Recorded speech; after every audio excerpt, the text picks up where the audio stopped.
Hello friends, स्वागत है आप सभी का मेरे YouTube channel SV coaching classes पर। और जैसा कि मैंने अपने पिछले वीडियो में आपको लवण बनाने की विधि, रासायनिक गुण और उपयोग तक पढ़ा दिया था, है ना। उस पिछले वीडियो में मैंने आपको साल्ट के बारे में जितनी भी जानकारी थी वो सब दे दी थी, है ना। आज का जो हमारा टॉपिक रहेगा वो है इंडिकेटर यानी सूचक।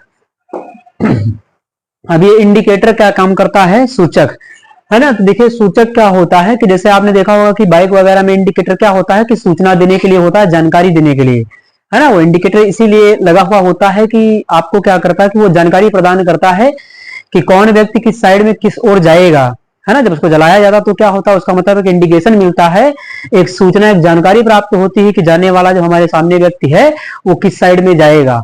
तो उसी प्रकार से यहां भी है इंडिकेटर यानी सूचक, ये भी जानकारी देता है। ये किस चीज की जानकारी देता है?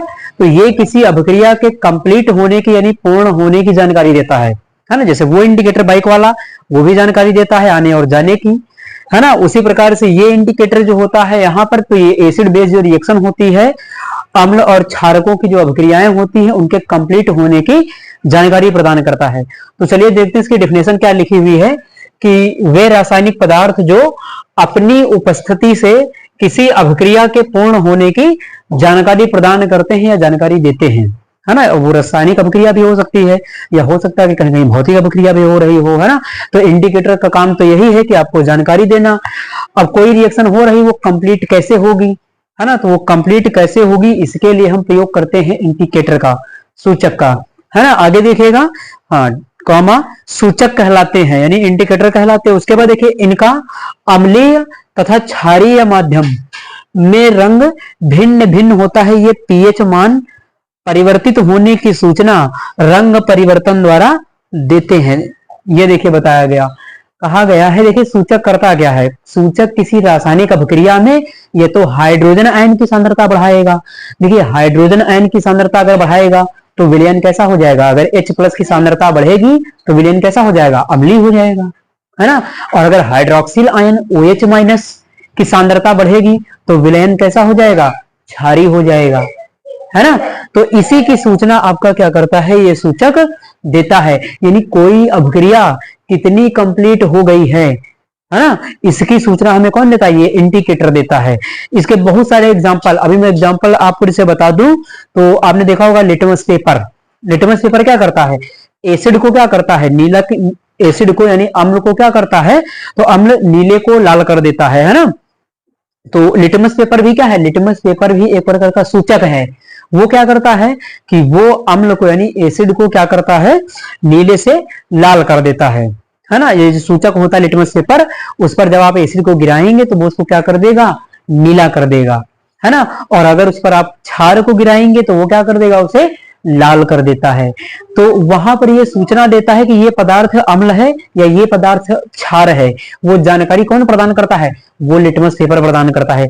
आपको लैब में एक टेस्ट करवाया जाता है अम्लीय और क्षारीय मूलकों का परीक्षण, है ना। उस परीक्षण में ये करवाया जाता है कि आपको जो है एसिड दे करके कोई लिटमस पेपर होगा, उस पर जो है उसकी एक एक बूंद गिराई जाती है। तो अगर गिरने के बाद बूंद कैसी हो गई? लाल हो गई, तो इसका मतलब क्या है कि वो एसिड है ना। और गिरने के बाद बूंद नीली हो गई तो इसका मतलब क्या है कि वो क्षार है ना। क्षार ही क्या करता है? लिटमस पेपर जो क्षार को क्या कर देता है? लाल से नीला कर देता है। तो यहां पर वही लिखा हुआ है। तो एग्जाम्पल में जैसे आप देखना चाहें इसको तो देख सकते हैं। एग्जाम्पल के लिए क्या हो सकता है? लिटमस पेपर, लिटमस पेपर यानी लिटमस पेपर क्या करता है? लिटमस पेपर भी जानकारी प्रदान करता है। दूसरा एक दैनिक एग्जाम्पल भी मैं आपके सामने बता देता हूं। जैसे हम लोग क्या देखते हैं कि हल्दी होती है ना। ये जो हल्दी होती है ये भी क्या है? प्रकार का सूचक है। हल्दी भी क्या है? प्रकार का सूचक है। कैसे सूचक होता है कि जब आप इसको भोजन में उपयोग करते हैं, है ना, तो क्या होता है कि जब रिएक्शन कंप्लीट हो जाती है, खाना पक जाता है, सब्जी बन जाती है, तो उसके बाद इसका कलर में क्या हो जाता है? चेंजेस देखने को मिलता है, इसका रंग परिवर्तन हो जाता है।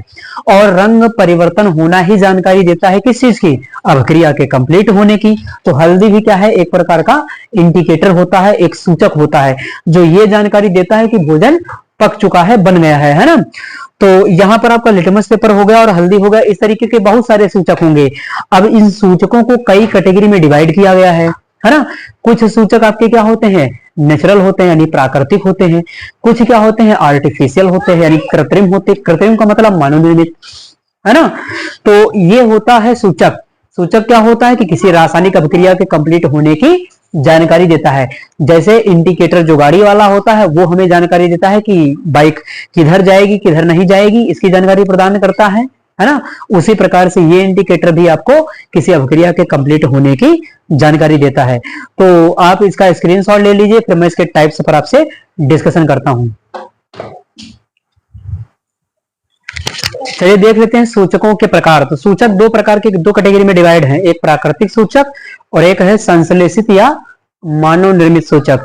तो यहां पर हम देखेंगे अभी प्राकृतिक सूचक को, इसके बाद हम डिस्कशन करेंगे संश्लेषित या कृत्रिम सूचक का। ठीक, तो चलिए देखिए लिखा हुआ है यहाँ पर प्राकृतिक सूचक यानी नेचुरल इंडिकेटर। अब ये नेचुरल इंडिकेटर आपको कहां से मिलेगा, तो प्रकृति से प्राप्त होने वाले सूचक, है ना। परिभाषा सुनिएगा कि प्रकृति से प्राप्त होने वाले सूचक प्राकृतिक सूचक कहलाते हैं। ये तो इसकी डेफिनेशन हो गई कि जो सूचक प्रकृति से प्राप्त होंगे, नेचर से प्राप्त होंगे, उन्हें हम क्या कहेंगे, प्राकृतिक सूचक। एग्जाम्पल कौन कौन बनेंगे इनके, सामने देखिए लिखा हुआ है। यहाँ पर देखिए प्राकृतिक सूचक इस साइड में लिखे हुए हैं। अम्लीय माध्यम में मैंने बताया कि सूचकों का रंग अलग अलग हो जाएगा। एसिडिक मीडियम में कोई और कलर और बेसिक मीडियम में कोई और कलर, है ना। यानी अम्लीय माध्यम में कोई और रंग दिखाएंगे, क्षारीय माध्यम में कोई और रंग दिखाएंगे, है ना। तो यहाँ पर देखिए नंबर फर्स्ट लिखा हुआ सबसे पहले आपका लिटमस। तो लिटमस जो आपका होता है वो एक प्रकार का प्राकृतिक सूचक होता है ना। तो यहाँ पर देखिए, और लिटमस ये बनता कहाँ से, लाइकेन से बनता है। ठीक, तो लिटमस होता है आपका प्राकृतिक सूचक। अब देखिएगा इसका अम्लीय माध्यम में रंग कैसा होगा, लाल होता है ना। लिटमस पेपर क्या करता है, एसिड को क्या कर देता है, ये अम्ल को नीले से लाल कर देता है। तो एसिडिक माध्यम में इसका जो कलर होगा वो कैसा होगा, लाल होगा, और क्षारीय माध्यम में इसका रंग कैसा होगा, नीला होगा। ठीक, सेकंड वाला जो आपका देखिए लिखा हुआ है हल्दी, यहाँ पर लिखा हुआ है हल्दी, है ना। इसका जो अम्लीय माध्यम में रंग होता है वो कैसा होगा, लाल होगा, रेड होगा। उसके बाद क्षारीय माध्यम में इसका कलर कैसा होगा, लाल भूरा होगा, है ना। ये हो गया। थर्ड नंबर देखिए लिखा है लाल पत्ता गोभी। ये लाल पत्ता गोभी, है ना, हल्दी, लिटमस, ये सब क्या है, प्राकृतिक सूचक। ये सब नेचर से प्राप्त होने वाले हैं, प्रकृति से प्राप्त होने वाले हैं। ये हल्दी है ना, क्या इसकी फसल खेती की जाती है कि नहीं, लाल पत्ता गोभी वगैरह ये सब क्या होती है, खेती की जाती है ना इन सबकी। तो ये सब प्रकृति से प्राप्त होते हैं। अम्लीय माध्यम में इनका रंग कैसा है, देखिए लाल पत्ता गोभी का लाल कलर है। क्षारीय माध्यम में रंग इसका कैसा होता है, तो हरा कलर होता है। तो यहाँ से ऑब्जेक्टिव प्रश्न आपसे बनता है अक्सर, है ना। पूछा जाता है कि लिटमस पेपर अम्लीय माध्यम में कैसा रंग देता है ना, या क्षारीय माध्यम में कैसा रंग देता है। हल्दी अम्लीय माध्यम में कैसा रंग देती है, क्षारीय माध्यम में कैसा रंग देती है ना। जैसे हल्दी वाला जो एग्जांपल वो आपको वहां भी देखने को मिलता है कि जैसे मान लिया कि कपड़े वगैरह पर जो धब्बे या दाग लग जाते हैं जैसे सब्जी वगैरह के, है ना। तो उसके बाद क्या होता है कि जब उसे साबुन से धुलते हैं तो वहां पर क्या होता है कि साबुन होता है आपका बेस यानी क्षारक होता है ना। और ये जो हल्दी होती है ये क्या है कि वहां पर जब हम उसको रफ करते हैं, रगड़ते हैं, साफ करते हैं, तो वहां पर जो धब्बा होता है हल्का सा क्या हो जाता है, रेड ब्राउन हो जाता है, लाल भूरा, है ना। तो वहीं पर लिखा हुआ है कि ये क्षारीय माध्यम में कैसा रंग देगी, लाल भूरा देगी। यानी वो साबुन क्या होता है, बेस होता है। तो क्षारीय माध्यम होने की वजह से वहां पर हमें लाल भूरे रंग का धब्बा नजर आता है, बनता हुआ दिखाई देता है ना। चलिए, तो ये तीन आपके हो गए ये प्राकृतिक सूचक। इसके अलावा कुछ और भी प्राकृतिक सूचक होते हैं, उनको एक विशिष्ट नाम दिया गया है, उन्हें कहा गया है कि गंधयुक्त सूचक। ये अलग नहीं है, ये प्राकृतिक के ही भाग हैं। ये है देखिए लिखा हुआ कि गंधयुक्त सूचक यानी स्मेल इंडिकेटर, है ना। तो ये देखिए गंधयुक्त सूचक में कौन कौन हो जाएगा, देखिए प्याज लिखा हुआ है। तो आपका जो प्याज होता है ऑनियन, है ना, वो भी क्या होता है, एक गंधयुक्त सूचक होता है। अब वो कैसे गंधयुक्त सूचक होता है, तो वो भी जो है क्या होता है कि अपनी गंध के द्वारा खाना बनने का संकेत करता है ना। या अधिक मात्रा में जल जाए तो हमें पता चल जाता है कि जो है भोजन हमारा जल गया है ना। तो उसकी खुशबू भी ये देता है प्याज। उसके बाद जैसे हाँ एक चीज और है कि जैसे प्याज काटते तो आंखों में आंसू निकलने लगते हैं, तो वो इसकी वजह से कि प्याज के अंदर सल्फेनिक अम्ल होता है। तो सल्फेनिक अम्ल की वजह से क्या होता है कि हमारी आंखों से आंसू निकलने लगते हैं। ठीक, सेकंड जो आपका लिखा हुआ है वो है लौंग यानी लौंग। लौंग तो आपने देखा ही होगा। तो लौंग भी क्या है, एक प्रकार का प्राकृतिक सूचक, लेकिन ये गंधयुक्त सूचक है। ये विशिष्ट अपनी गंध के द्वारा जो है पहचान करवाती कि कहीं पर माने कोई लौंग खा रहा हो आपके पास, है ना। तो वहां पर अगर यदि आप उसके पास खड़े होते तो आपको उसकी जानकारी प्राप्त हो जाती, मिल जाती है कि ये बंदा क्या है कि लौंग खा रहा है ना। तो ये भी क्या है कि आपका एक प्रकार का प्राकृतिक सूचक होता है। उसके बाद थर्ड नंबर लिखा हुआ है कि वेनिला। वेनिला एक प्रकार का जो फल होता है, उसका उपयोग जो है आइसक्रीम वगैरह, है ना, या और जो ब्यूटी प्रोडक्ट होते हैं उनको बनाने में किया जाता है। ये वेनिला भी बहुत गंधयुक्त होता है ना, इसीलिए इसका जो यूज है वो कॉस्मेटिक में ज्यादा किया जाता है ना, क्योंकि खुशबूदार होता है तो इसका ब्यूटी प्रोडक्ट बनाने में खासकर इस्तेमाल होता है। तो ये याद रखिएगा कि प्याज, लौंग और वेनिला भी आपके क्या है, प्रकार के इंडिकेटर होते हैं, सूचक होते हैं, और प्राकृतिक में ही ये गंधयुक्त सूचक के भाग होते हैं। देखिए स्पेशल प्रश्न ये पूछा जा सकता है कि वेनिला किस प्रकार का सूचक है, तो हो सकता है कि ऑप्शन में प्राकृतिक लिख दे और गंधयुक्त भी लिख दे। जब दोनों ऑप्शन आपको मिल जाएंगे तो उसमें से आप लगाइएगा गंधयुक्त, क्योंकि एक इसकी कैटेगरी है गंधयुक्त वाले की, प्राकृतिक के अंदर भी गंधयुक्त वाला है और गंधयुक्त वाले में आपका ये तीनों दिया गया है। तो इसका आप स्क्रीनशॉट ले लीजिए, फिर मैं आपसे डिस्कशन करता हूं कृत्रिम सूचकों की। चलिए देखते हैं कि अगला हमारा क्या सेकंड नंबर जो दिया गया है वो है कृत्रिम सूचक, यानी ये है आर्टिफिशियल इंडिकेटर। तो यहां पर देखिएगा कृत्रिम, या इसको कहते हैं संश्लेषित सूचक भी कहते हैं, सिंथेटिक इंडिकेटर भी कहते हैं, या फिर इसको मानव निर्मित, ह्यूमन मेड, है ना, या मैन मेड इंडिकेटर भी इसको कहते हैं, मानव निर्मित सूचक। तो प्रयोगशाला में मानव द्वारा कृत्रिम रूप से निर्मित सूचक, है ना, प्रयोगशाला में मानव द्वारा कृत्रिम रूप से निर्मित सूचक कृत्रिम सूचक या संश्लेषित सूचक या मानव निर्मित सूचक कहलाते हैं। ये इसकी डेफिनेशन बनेगी। अब इसके एग्जांपल क्या क्या हो सकते हैं, तो इसके एग्जांपल आपसे मोस्टली एग्जाम में पूछ लिए जाते हैं, अधिकतर ऑब्जेक्टिव प्रश्न में आपको देखने को मिल जाता है।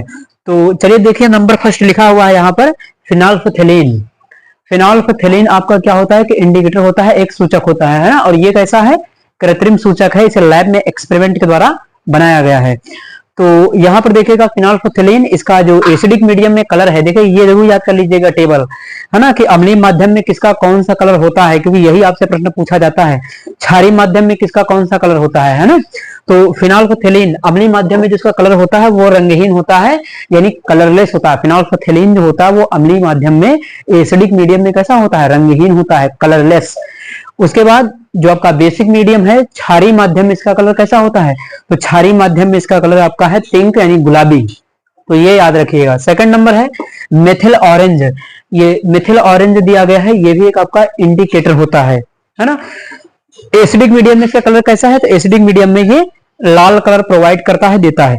उसके बाद बेसिक मीडियम में क्या है, तो बेसिक मीडियम में आपका पीला कलर प्रोवाइड करता है, यानी येलो कलर ये देता है। तो ये दो एग्जांपल तो जरूर याद रखिएगा, मेथिल ऑरेंज और ये फिनोल्फथेलीन, क्योंकि ये एग्जांपल तो बहुत ही ज्यादा पूछा जाता है दोनों, है ना। तो ये हो गए आपके कृत्रिम सूचक। इसी के बाद इसका ही एक पार्ट होता है जो आपके नीचे लिखा हुआ है, सर्वव्यापी सूचक, यूनिवर्सल इंडिकेटर। ये भी आपसे पूछा जाता है, यूनिवर्सल इंडिकेटर क्या होता है ना। चलिए देख लेते हैं इसको। तो यहाँ पर देखिए, इसे सर्वव्यापी या सार्वत्रिक सूचक भी कहीं कहीं लिखा हुआ मिलता है आपको। देखिए, विभिन्न प्रकार के सूचकों को मिलाकर एक मिश्रण निर्मित किया जाता है जो हाइड्रोजन आयन की विभिन्न सांद्रताओं के सापेक्ष भिन्न भिन्न रंग प्रदर्शित करता है। यानी यहाँ पर कई सूचकों को मिला करके, है ना, एक मिक्सर तैयार किया जाता है, एक मिश्रण तैयार किया जाता है ना। इसीलिए इसे कहा जाता है सर्वव्यापी सूचक, क्योंकि ये सबको मिलाकर के तैयार किया गया है। तो अब ये कंप्लीट हर एक चीज की जानकारी देगा, चाहे वो एसिड हो, चाहे बेस हो, अम्लीय हो, क्षारीय हो, किसी की भी हो, सबकी जानकारी प्रदान करेगा, है ना। अम्लीय हो, क्षारीय हो, उदासीन, चाहे जो हो, सबकी जानकारी प्रदान करेगा, है ना। तो यहाँ पर क्या करता है कि जो हाइड्रोजन आयन की विभिन्न सांद्रताओं के सापेक्ष भिन्न भिन्न रंग प्रदर्शित करता है, हाइड्रोजन आयन की सांद्रता के कंपैरिजन विभिन्न कलर आपको प्रोवाइड करता है, आपको प्रदान करता है ना। अब देखिए, सर्वव्यापी जो सूचक है, वैसे तो इसका कोई एग्जाम्पल नहीं, लेकिन जो आप पीएच पैमाना बनाते हैं, पीएच स्केल, वही इसका एग्जाम्पल है। तो एग्जाम्पल अगर आप लिखना चाहें तो एग्जाम्पल में आप इसके लिख सकते हैं कि एग्जाम्पल जो आपका पीएच पैमाना है या पीएच सूचक भी तो कह सकते हैं, है ना, पीएच सूचक या पीएच पैमाना। तो आपने देखा होगा, है ना, जब आपको भी पीएच मान पढ़ाएंगे, इसके बाद जब टॉपिक्स में आपको पीएच मान पढ़ाएंगे तो वहां पर आपको पीएच सूचक या पीएच पैमाना, है ना, वो आपको मिलेगा।